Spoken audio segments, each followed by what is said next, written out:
The morning alarm rang softly through New Geneva Station at exactly 7 o'clock. Lisa Monroe opened her eyes and smiled. Today would be another good day. She had been running the station for 8 years now, and every morning still felt like a gift. Lisa got dressed in her simple blue uniform and walked down the long hallway. Her footsteps made soft sounds on the metal floor. Through the big windows she could see Earth spinning slowly below them. The blue and green planet looked peaceful and beautiful. New Geneva Station was huge.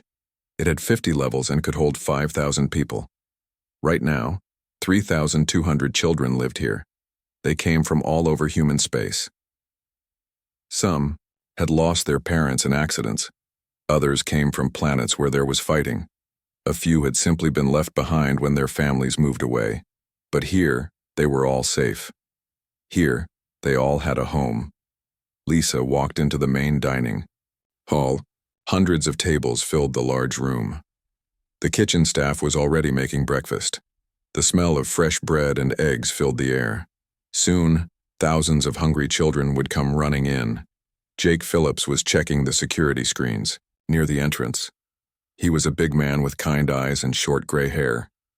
Jake used to be a soldier, but now he protected children instead of fighting wars. He liked this job much better. "Good morning, Jake," Lisa said. "How did the night go?" "All quiet," Jake replied. "The new kids from Colony 7 are settling in well."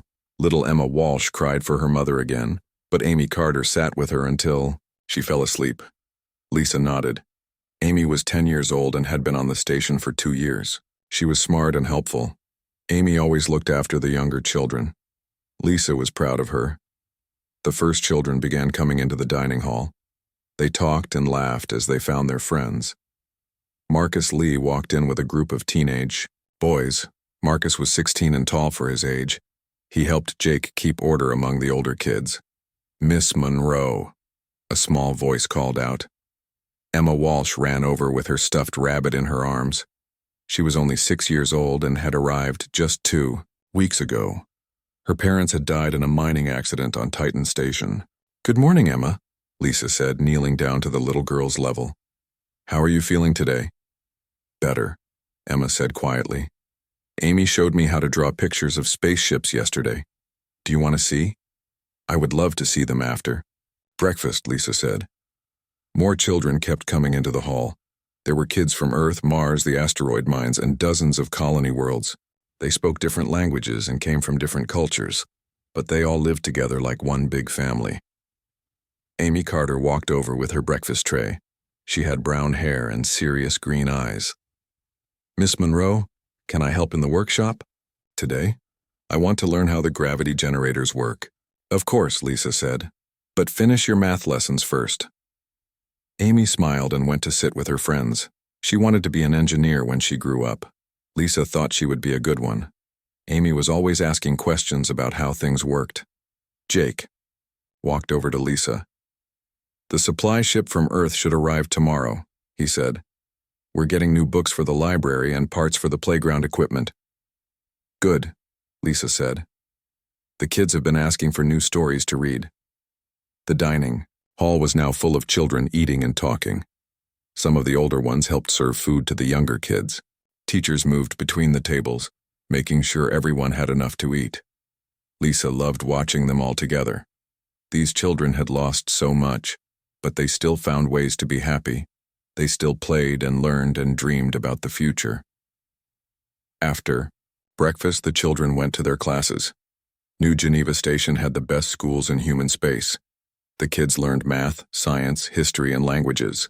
They also had art classes, music lessons, and sports. Lisa walked through the corridors, visiting different classrooms. In one room, 5-year-olds were learning to read. In another, teenagers were studying advanced physics. The station's computer system helped each child learn at their own pace. Around noon, Lisa got a message on her communication device. It was from Admiral Claire Bennett on Earth. The Admiral sometimes called to check on the station. She cared about the children's safety. "Hello, Admiral?" Lisa said when the call connected. "Lisa, how are things up there?" Admiral Bennett asked. She looked tired. There had been a lot of political meetings lately about the Zephyrian situation. "Everything is fine," Lisa said. The children are doing well in their studies. Emma Walsh is starting to smile more, and Amy Carter wants to rebuild the entire station's engine system. Admiral Bennett laughed. That sounds like Amy. Listen, Lisa, I need to ask you something. Have you had any unusual sensor readings lately? Any ships passing by that shouldn't be there? Lisa felt a small chill. No, nothing unusual. Why? Is there something wrong? Probably not, the Admiral said. But the Zephyrians have been making more threats lately. They're angry about the mining rights in the Kepler system. I just want to make sure you're all safe up there. We have good shields and Jake keeps watch all the time, Lisa said. The children don't need to worry about politics. You're right, Admiral Bennett said. I'm probably being too careful. Take care of yourself, Lisa. After the call ended, Lisa felt worried. She found Jake in the security office. Jake, have our sensors picked up anything strange? She asked. Jake looked at his screens.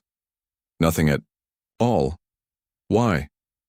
Admiral Bennett seems concerned about Zephyrian ships. She thinks they might cause trouble. Jake frowned. The nearest Zephyrian territory is weeks away from here.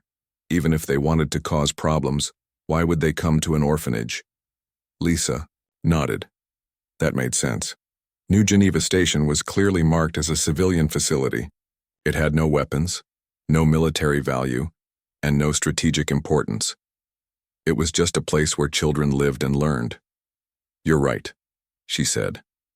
There's no reason for anyone to bother us here. The afternoon continued normally. Children played in the recreation areas. Teachers gave lessons. The kitchen staff prepared dinner.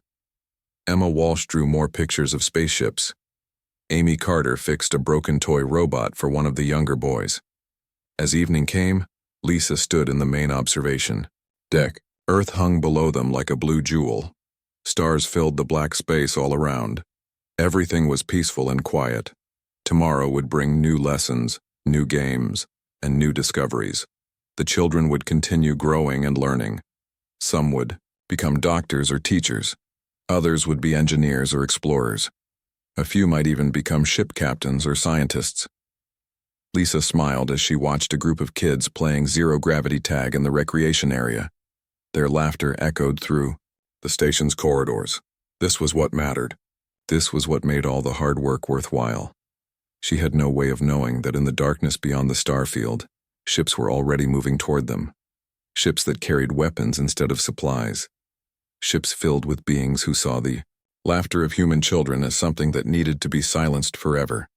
The last peaceful night on New Geneva Station was ending, though no one knew it yet. The attack came without warning at 3:47 in the morning, station time. Jake Phillips was in the security office drinking his third cup of coffee and watching the sensor screens. Everything looked normal. Empty space stretched in all directions around New Geneva Station. Earth hung peacefully below them, half covered in darkness. Then the screens went crazy. Red lights flashed everywhere. Alarms started screaming through the station. Jake's coffee cup fell to the floor and broke as he jumped up to look at the sensors. Ships. Lots of ships. They had appeared out of nowhere, dropping out of hyperspace right on top of them. The computer counted 12 large warships and twice as many smaller attack craft. They were close. Too close. Jake's hand shook as he hit the emergency button. His voice echoed through every corridor and room on the station. All hands. Emergency stations. This is not a drill. All children to safe rooms immediately. Teachers follow lockdown protocols. This is not a drill. Lisa Monroe was asleep in her quarters when the alarm started. She jumped out of bed and ran to her window. In the distance, she could see lights moving against the stars. Ship lights. Lots of them.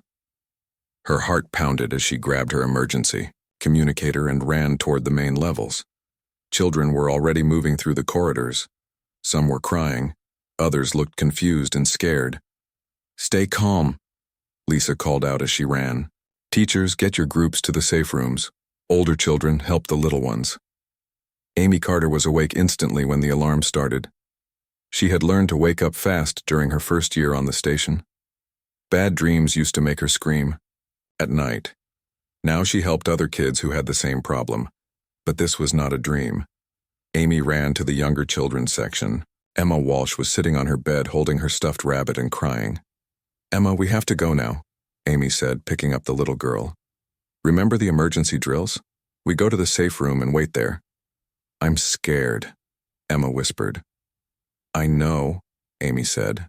But Miss Monroe and Commander Phillips will take care of us, they always do. Marcus Lee was helping evacuate the teenage dormitories when the first explosion hit the station. The whole structure shook like a giant had kicked it. Emergency lights came on as the main power flickered. Move faster, Marcus shouted to the other boys. Help carry the little kids. In the security office, Jake was trying to contact Earth. The communication system was working, but it would take time for any message to reach Admiral Bennett. Even if she got word immediately, the nearest military ships were hours away. New. Geneva Station to any Earth defense ships, Jake said into his microphone. We are under attack. Repeat, we are under attack. Multiple hostile ships, we need immediate assistance. He switched to the external communication system and tried to contact the attacking ships. Unknown vessels, this is New Geneva Station. We are a civilian facility housing children. We have no weapons and pose no threat. Please identify yourselves and state your intentions. There was no answer. Another explosion rocked the station. This one was bigger. Jake could hear metal tearing somewhere in the outer sections. The artificial gravity flickered for a moment, making everything feel strange and weightless. Lisa reached the main safe room where hundreds of children were gathering. The teachers were doing their best to keep everyone calm, but fear was spreading like a fire. Some of the older kids understood what was happening. The younger ones just knew that something was very wrong. Listen to me, Lisa said, standing in the center of the room. Her voice was steady and strong even though her heart was racing. I know you're all scared, but we've practiced for emergencies like this. We're in the safest part of the station. The walls here are very thick and strong. Amy sat with Emma and several other small children. She was scared too, but she tried not to show it. The little ones needed someone to be brave. Why are the bad people trying to hurt us? Emma asked. Amy didn't know how to answer that. She had never understood why adults fought wars, why they couldn't just talk to each other instead of using weapons. I don't know, Amy said quietly. But Commander Phillips won't let them hurt us. In the security office, Jake was watching the tactical display with growing horror. The attacking ships were not trying to disable the station. They were not demanding surrender. They were shooting to destroy everything. These were Zephyrian ships. Jake recognized the design from military briefings. But why were they here? Why were they attacking an orphanage? Jake tried the communication system again. Zephyrian vessels, this is Commander Phillips of New Geneva Station. We are a civilian facility with no military value. We have 3,000 children aboard. Please respond. Still no answer. Another explosion, much closer this time. The lights went out completely for several seconds before the emergency power kicked in. Jake could hear the station's hull groaning under stress. He looked at his screens and felt sick. The outer ring was badly damaged. Life support was failing in sections 7 through 12. The docking bays were completely destroyed, but the worst part was what he saw on the tactical display. The Zephyrian ships were not trying to board the station. They were not trying to capture it. They were methodically destroying it, piece by piece. This was not a military attack. This was murder. Jake hit the general alarm again. All hands prepare for evacuation. Teachers, move children to escape pod stations immediately. This is a code black emergency. Lisa heard the announcement and felt her blood turn cold. Code black meant the station was going to be destroyed. It meant they had to abandon their home. Everyone stay together, she told the children. We're going to go to the escape pods now, just like we practiced. But they had never practiced with explosions going off around them. They had never practiced with the station shaking like it was falling apart. They had never practiced while scared and crying. The children moved through the corridors in small groups. Teachers and older kids like Marcus and Amy helped carry the smallest ones. Emergency lights cast strange shadows on the walls. Another explosion. This one was so close that part of the ceiling fell down. Several children screamed.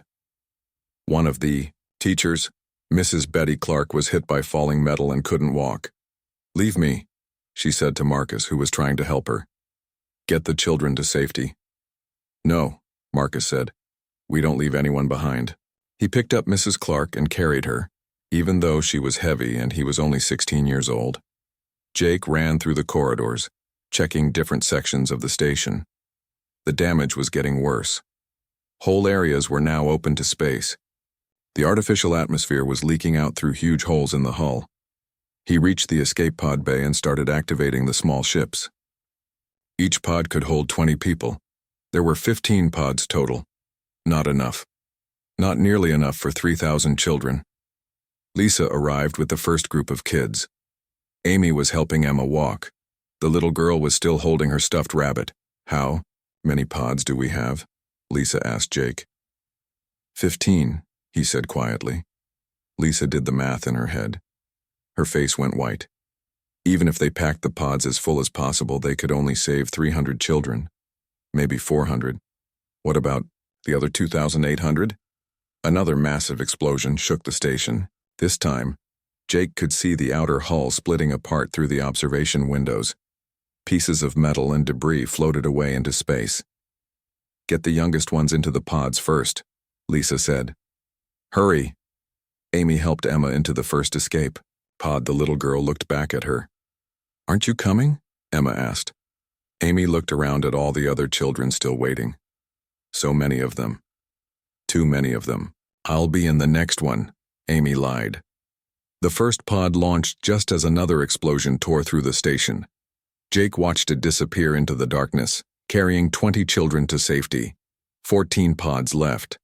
Nearly 3,000 children, still on the station. Lisa stood in the pod bay, watching the children board the escape pods as fast as they could. Some of the older ones realized what was happening. They knew there wouldn't be enough pods for everyone. Marcus Lee helped load, pod after pod. He was 17 years old and could have taken a seat on any of them. Instead, he kept helping younger children climb aboard. Commander Phillips, Marcus said. How long do we have? Jake looked at his damage control screens. The station's main structure was failing. Life support was gone in half the sections. The artificial gravity was starting to fail. Maybe 10 minutes, he said. 10 minutes, 14 pods, nearly 3,000 children. Lisa made the hardest decision of her life. All children under 10 years old into the pods now, she announced. Teachers help them. Older children, you help too. Amy understood what Lisa was doing. Save the youngest ones first. The ones who had the most life ahead of them. The ones who couldn't help themselves. She picked up a 5-year-old boy and carried him to a pod. Then she went back for another small child. And another. The last pod was almost full when the final explosion came. This one was different. Bigger. It felt like the whole station was being torn in half. Jake looked at his screens one last time. The main reactor was failing. When it went, it would take the entire station with it. That's it, he said. Everyone get into the last pod. Now. But there were still dozens of children in the pod bay. Dozens more throughout the station who hadn't even made it this far. Lisa looked at Amy, Marcus, and the other older children. They looked back at her. The news reached Earth 6 hours after the attack. Admiral Claire Bennett was in her office at Earth Defense Command when the emergency signal came through. She had been working all night, reading reports about Zephyrian military movements in Mamio and the outer systems. The message was short and terrible. New Geneva station destroyed. Unprovoked attack by Zephyrian forces. Estimated casualties, over 3,000 children. 31 survivors recovered. Admiral Bennett read the message 3 times before it sank in. Then she threw up in her wastebasket. 3,000 children. Dead. Murdered while they slept. She called President Nathan Cross immediately. The president was asleep, but his security team woke him up when they heard it was Admiral Bennett calling about an emergency. What happened? President Cross asked. His voice was thick with sleep. The Zephyrians attacked New Geneva Station, Admiral Bennett said. Her voice was very quiet and very cold. They killed almost every child on board. There was silence on the communication line for a long time. How many? The president finally asked. 3,216 children are dead, sir. 31 survivors. President Cross was quiet for another long moment. Then Admiral Bennett heard something she had never heard before in 20 years of knowing him. The president was crying. The rescue ships found the escape pods floating in space 4 hours later. Jake Phillips was unconscious from his injuries, but Amy Carter was awake. She held Emma Walsh in her arms.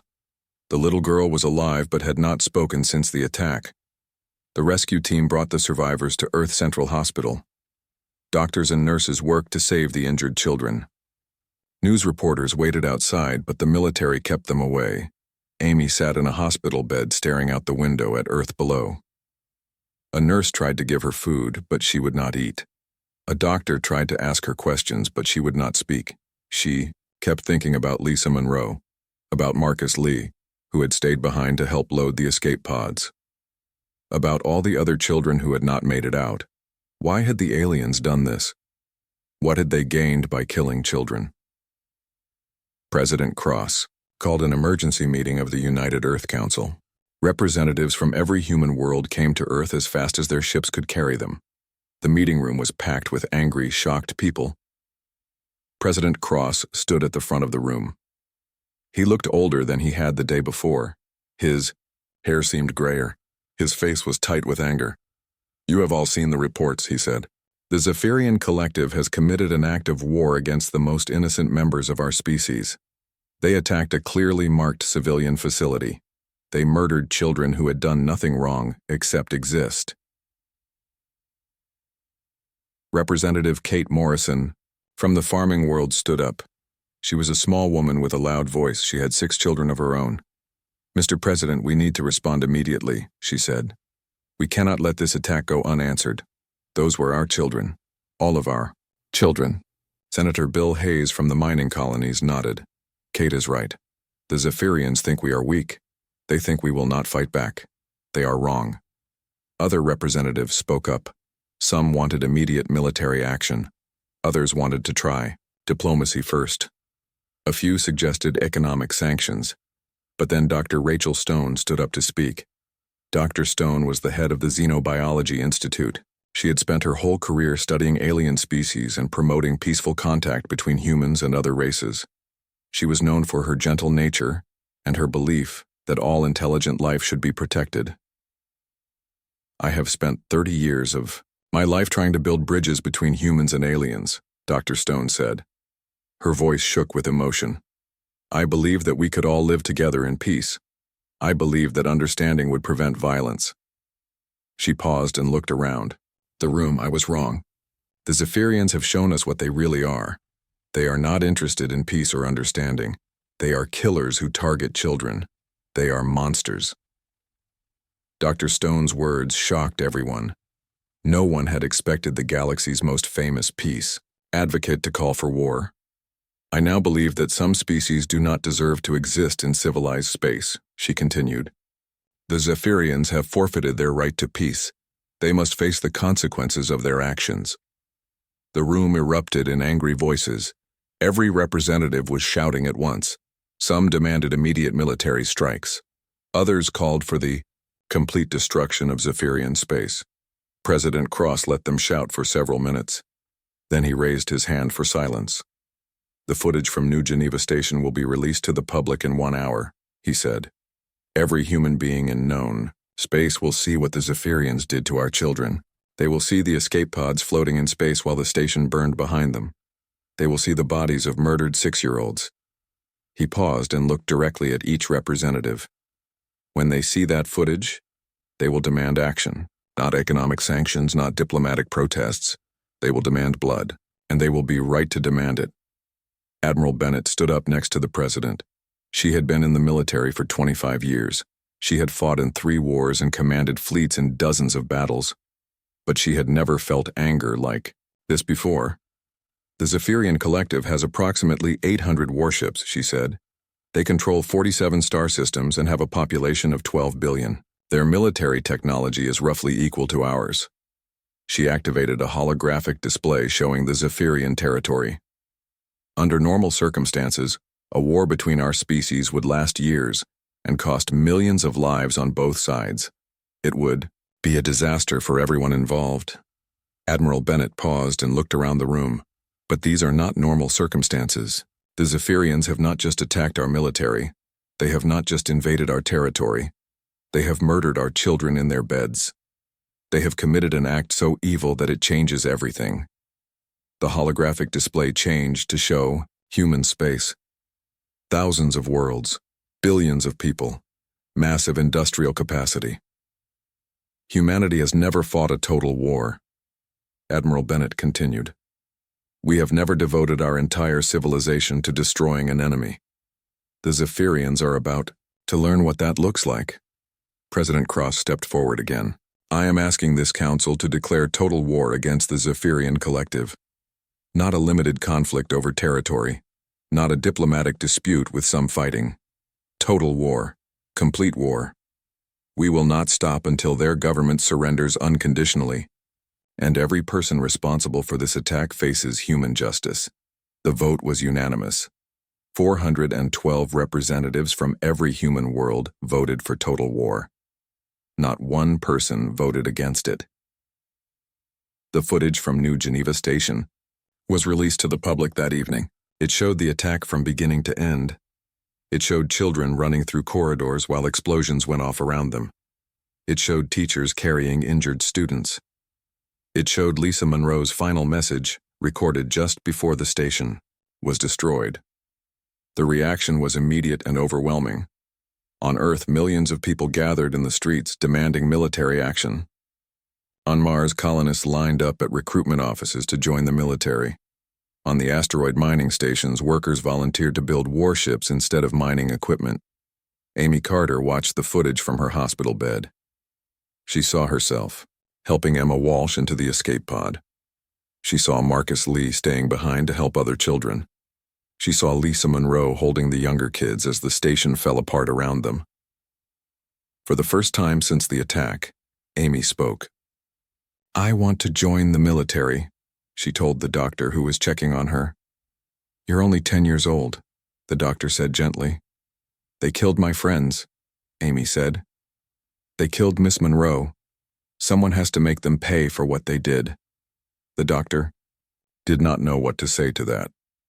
Across human space, the same conversation was happening millions of times. Children who had lost friends on New Geneva Station wanted to fight. Parents who had seen the footage wanted revenge.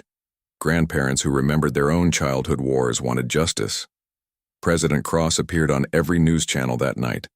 He stood behind a podium with Admiral Bennett and the other military leaders. My fellow humans, he said. Today, the Zephyrian collective committed an act of such evil that it demands a response beyond anything we have ever done before. They murdered 3,000 innocent children. They attacked the most defenseless members of our species. He paused and looked directly into the camera. As of this moment, humanity declares total war against the Zephyrian collective. We will not fight for territory or resources. We will fight for justice. We will not stop until every ship in their fleet is destroyed. We will not rest until every world in their space is liberated. We will not forgive until every leader who authorized this attack faces the consequences of their actions. The president's final words echoed across human space and beyond. The Zephyrians wanted to show us that they were stronger than us. They wanted to prove that humans were weak and could be terrorized into submission. They have made a terrible mistake. They are about to learn that nothing in this universe is more dangerous than humans who have lost what they love most. The declaration of total war was broadcast to every species in known space. Most alien governments were shocked by the intensity of the human response. A few tried to offer diplomatic solutions, but it was too late for diplomacy. The Zephyrians had crossed a line. 3 months after the attack on New Geneva Station, humanity had become something the galaxy had never seen before. Every factory that had once built civilian ships now built warships. Every research lab that had studied peaceful technology now created weapons. Every human world had turned into a military base preparing for war.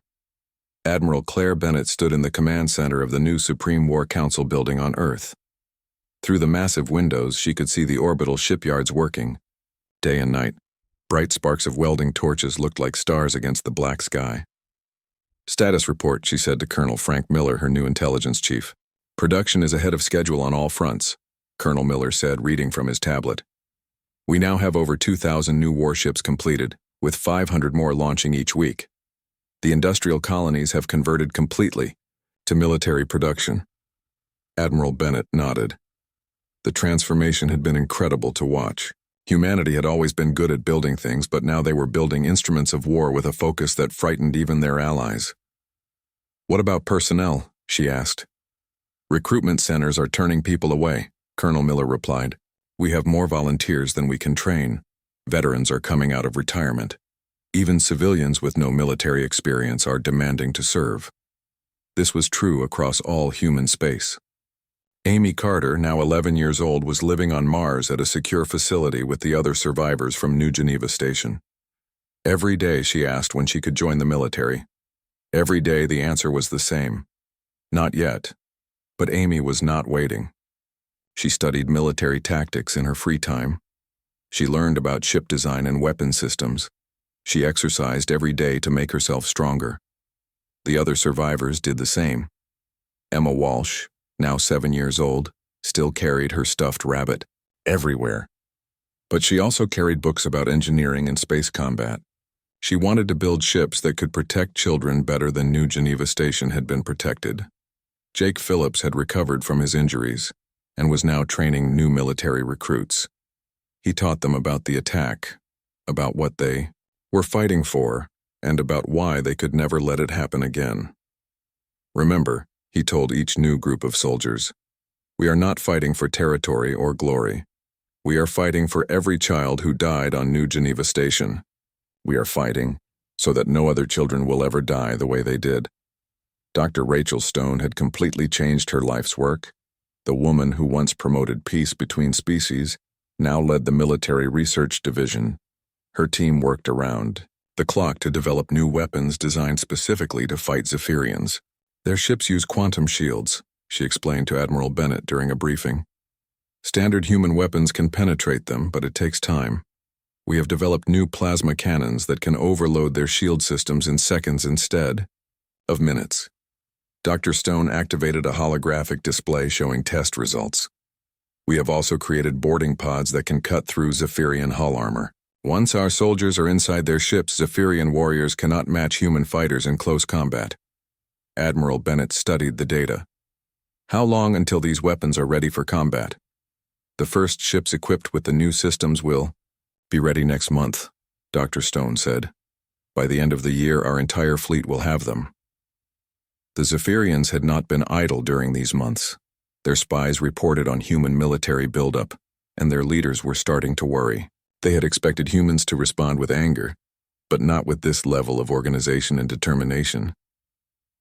High Commander Vextar, who had ordered the attack on New Geneva Station, called a meeting of the Zephyrian War Council. The humans are building more ships than we anticipated, he said to the other commanders. Our intelligence suggests they may have 3,000 warships ready for battle within 6 months. General Ketfor, his second in command, looked at the reports. 3,000 ships is more than our entire fleet, but human technology is still inferior to ours. Quality will defeat quantity. High Commander Vextar was not so sure. The attack on the human orphanage was supposed to break their spirit and make them surrender without a real fight. Instead, it seemed to have made them stronger and more determined. But it was too late to change course now. The Zephyrian military was committed to the conflict. Meanwhile, human intelligence agents led by Agent Linda Brooks were gathering information deep in Zephyrian space. These agents had been inserted months before the war began, posing as traitors and diplomats. Agent Brooks had discovered something important. The Zephyrians were not as united as they appeared. Several member species in their collective were unhappy with the leadership. Some had opposed the attack on New Geneva Station but had been overruled. We can use this, Agent Brooks reported to Admiral Bennett during a secret communication. If we can convince the member species that Zephyrian leadership is leading them to destruction, we might be able to split their alliance. Admiral Bennett approved the plan.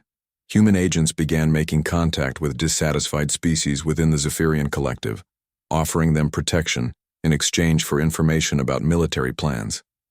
The first real battle came 4 months after. New Geneva Station was destroyed. Captain Rick Davis commanded a human strike force called Monroe's Vengeance. His fleet consisted of 50 of the newest human warships, equipped with Dr. Stone's advanced weapons. Their target was a Zephyrian military base in the Kepler system. The base controlled shipping routes and served as a supply depot for Zephyrian forces. "Remember what we're fighting for," Captain Davis told his crews before the attack. "Every shot we fire is for the children who died at New Geneva Station. Every Zephyrian ship we destroy is justice for Lisa Monroe and all the others who were murdered." The battle lasted 3 hours. The Zephyrians had 25 warships defending the base, but they were not prepared for human tactics. Human ships moved in coordinated groups, supporting each other and concentrating their fire. When Zephyrian shields fell, human boarding pods cut through their hulls like knives through paper. Human soldiers fought with a fury that surprised the Zephyrians. They had studied every detail of Zephyrian ship design and knew exactly where to strike to disable enemy vessels. The battle ended with every Zephyrian ship either destroyed or captured. The human fleet suffered minor damage to only 3 ships. No human soldiers died. Captain Davis ordered his boarding teams to search the captured ships for intelligence. They found detailed plans for Zephyrian military operations, including the locations of major fleet bases. But they also found something else: personal communications between Zephyrian officers. Messages that talked about the attack on New Geneva Station. "The humans were weaker than we thought," one message said. "Attacking their young was an effective psychological weapon. We should continue to target civilian populations." Another message was even worse. "The destruction of the human breeding facility was satisfying to watch. Their offspring were pathetic as they died." Captain Davis read these messages to his crew over the ship's communication system. The anger that followed was like nothing he had ever heard before. "Sir," said Lieutenant Carroll White, his weapons officer, "request permission to execute the Zephyrian prisoners." Captain Davis wanted to say yes. Every human on his ship wanted to say yes. But that was not how humans fought wars. "Negative," Captain Davis said. "We are not like them. We do not murder prisoners. But we will make sure they face trial for what they did." The captured Zephyrians were sent to human prison facilities to await judgment. The intelligence they provided helped plan future attacks. News of the victory at Kepler spread across human space. People celebrated in the streets. Recruitment increased even more. Factory production increased even more. Amy Carter watched the news reports from her facility on Mars. She saw Captain Davis talking about the battle, about how they had avenged some small part of what happened to New Geneva Station. "When can I fight?" she asked Jake Phillips, who was visiting the survivors. "Soon," Jake said. "The war is just beginning. There will be plenty of fighting when you're older." Amy looked out the window at Mars. In the distance, she could see the high lights of military bases and weapons factories. Humanity was transforming itself into a war machine, and she wanted to be part of it. "They killed Miss Monroe," Amy said quietly. "They killed Marcus and all the other kids. Someone has to make them pay." Jake nodded. "Someone will. All of us will." Over the following months, human forces won battle after battle. The new weapons and tactics proved devastatingly effective against Zephyrian technology. Human ships were faster, human soldiers fought harder, and human intelligence was better. But Admiral Bennett knew this was just the beginning. The real test would come when they faced the main Zephyrian fleet in their home territory. Dr. Stone continued developing new weapons.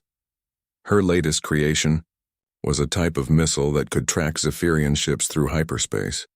No matter where they tried to run, human weapons could follow them. "We are not just fighting a war," Dr. Stone said during a meeting with the War Council. "We are teaching the galaxy a lesson. We are showing every species what happens when you attack human children." The lesson was being heard across known space. Other alien species watched the human war machine with growing respect and fear. Some offered to help fight through. 2 years after the attack on New Geneva Station, the human war fleet arrived at the Zephyrian home system. Admiral Claire Bennett stood on the bridge of her flagship, the Earth's Justice. Through the massive viewing screen, she could see the enemy fleet waiting for them. 800 Zephyrian warships hung in space around their homeworld, ready for the final battle. But the human fleet was much larger. Over 10,000 ships had come to end this war. Battleships, cruisers, destroyers, and support vessels stretched across space like a metal ocean. Every human world had contributed ships and crews. "All ships, this is Admiral Bennett," she said into her communication system. "Today we finish what the Zephyrians started when they murdered our children. Today we bring justice to those who cannot speak for themselves." Captain Rick Davis commanded the attack group Monroe's Vengeance, now expanded to 300 ships. His crews had been fighting Zephyrians for 2 years, winning battle after battle. They knew exactly how to destroy enemy vessels. "All units, remember our training," Captain Davis told his ships. "Hit their command vessels first, disable their coordination, then we take them apart piece by piece." Dr. Rachel Stone watched the battle from Earth's Justice. The woman who had once promoted peace between species now carried a weapon designed to end wars permanently. Her new plasma cannon could destroy a Zephyrian battleship with a single shot. "Target their flagship," Admiral Bennett ordered. "I want High Commander Vextar to see this coming." Amy Carter was now 13 years old and serving as a junior communications officer on Earth's Justice. She had finally been allowed to join the military after years of training and preparation. The girl who had escaped New Geneva Station was now helping to command the fleet that would avenge it. "Message from the Zephyrian fleet," Amy reported. "High Commander Vextar wants to surrender." Admiral Bennett looked at the tactical display. The Zephyrian formation was already breaking apart. Some of their ships were trying to retreat. Others seemed to be preparing for a desperate final attack. "Tell him surrender will be accepted only if it is unconditional," Admiral Bennett said. "All ships lay down their weapons. All war criminals prepare for trial. All occupied worlds released immediately." The answer came back quickly. High Commander Vextar refused the terms. He would rather die fighting than face human justice for what he had done to children. "Very well," Admiral Bennett said. "All ships, attack." The battle that followed was unlike anything the galaxy had ever seen. Human ships moved with perfect coordination, as if they were controlled by a single mind. Their new weapons cut through Zephyrian defenses like fire through paper. Dr. Stone's plasma cannons destroyed enemy battleships with single shots. Captain Davis's boarding teams captured ship after ship, gathering prisoners and intelligence. Human fighters swarmed around larger vessels, protecting them from enemy attacks. The Zephyrians fought bravely, but they were completely outmatched. Human technology was now far superior to theirs. Human tactics were more advanced. Human soldiers fought with a determination that came from knowing exactly what they were fighting for. Emma Walsh, now 9 years old, watched the battle from the safety of Earth. She still carried her stuffed rabbit, but she had also become an expert on ship design. She had helped design some of the weapons being used in the battle. "They're winning," she said to Jake Phillips, who was watching with her. "Yes," Jake said. "Justice is finally coming for the people who hurt us." The Zephyrian flagship lasted longer than the others, but not by much. High Commander Vextar tried to ram his ship into Earth's Justice in a final desperate attack, but human defensive systems destroyed him before he could reach them. Within 6 hours, the entire Zephyrian fleet was destroyed or captured. Not a single enemy ship escaped. The human fleet had suffered minimal damage and very few casualties. Admiral Bennett opened a communication channel to the Zephyrian homeworld below. "This is Admiral Bennett of the human fleet," she said. "Your military has been defeated. Your leaders are dead or captured. You will surrender immediately and unconditionally, or we will begin bombing your planet." The surrender came within minutes. The Zephyrian government had no choice. Their fleet was gone. Their allies had abandoned them. They faced complete destruction if they continued to resist.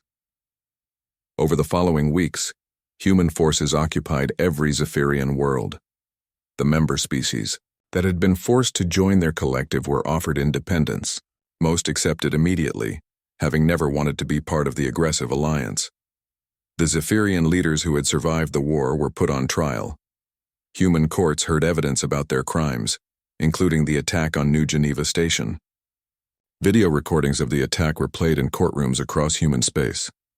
High Commander Vextar was found dead in his prison cell before his trial could begin. He had taken poison rather than face human justice. But his subordinates were not so lucky. General Ketvor, who had planned many of the attacks on human civilians, was sentenced to life in prison. Other commanders received similar sentences. The trials were broadcast across the galaxy, showing every species what happened to those who targeted human children.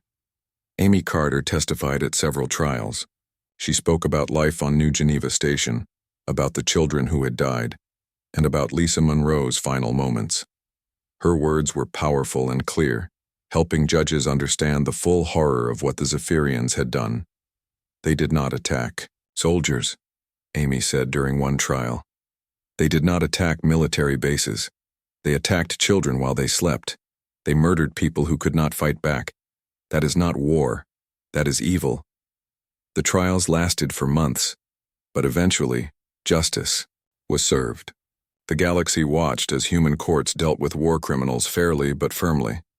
No one was executed, but no one escaped punishment either. The former Zephyrian worlds were reorganized under human supervision. Democratic governments were established. Military forces were limited to defensive purposes only. The aggressive collective that had terrorized other species was ended forever. 5 years after the attack on New Geneva Station, a memorial was built in the exact spot where the station had orbited Earth.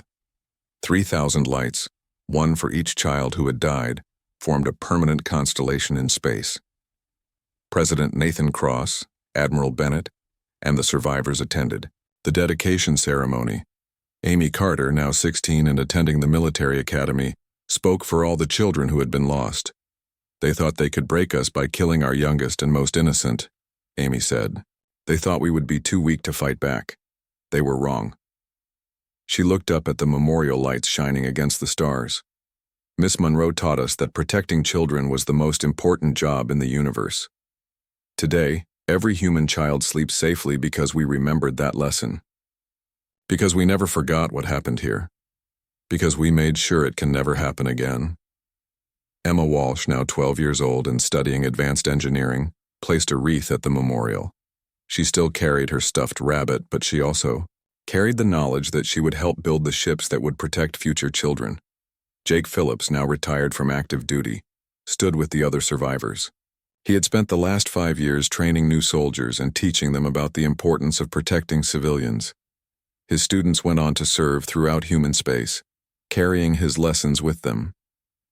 Dr. Rachel Stone had returned to peaceful research, but her weapons designs were still used by human forces across the galaxy. She had proven that sometimes the best way to achieve peace was to be prepared for war. Admiral Bennett looked out at the memorial and thought about the journey that had brought them here. Humanity had been forced to become warriors to protect their children. They had succeeded, but the cost had been enormous. "We are not conquerors by nature," she said in her speech at the ceremony. "We do not seek to rule others or take their lands, but we are absolute in our justice. Let this memorial be a lesson to any who would harm the innocent. Humanity remembers, humanity adapts, and humanity never forgives those who hurt children."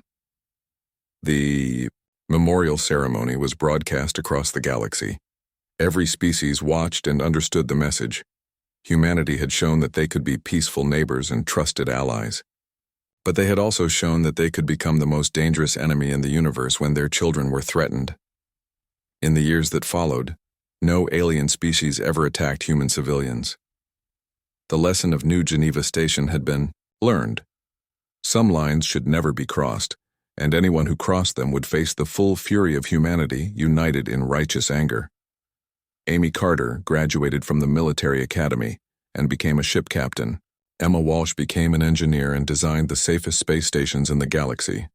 Jake Phillips wrote books about the war that helped future generations understand what they were fighting to protect. The children who had died on New Geneva Station were never forgotten. Their memory lived on in every human ship, every space station, every colony world that was built to be safe from those who would do harm to the innocent. Humanity had learned that sometimes Good people had to become warriors. Sometimes, peaceful, species had to fight wars. Sometimes justice required strength. But they had also learned that when they fought for the right reasons. Not for conquest or glory, but for the protection of those who Kobe.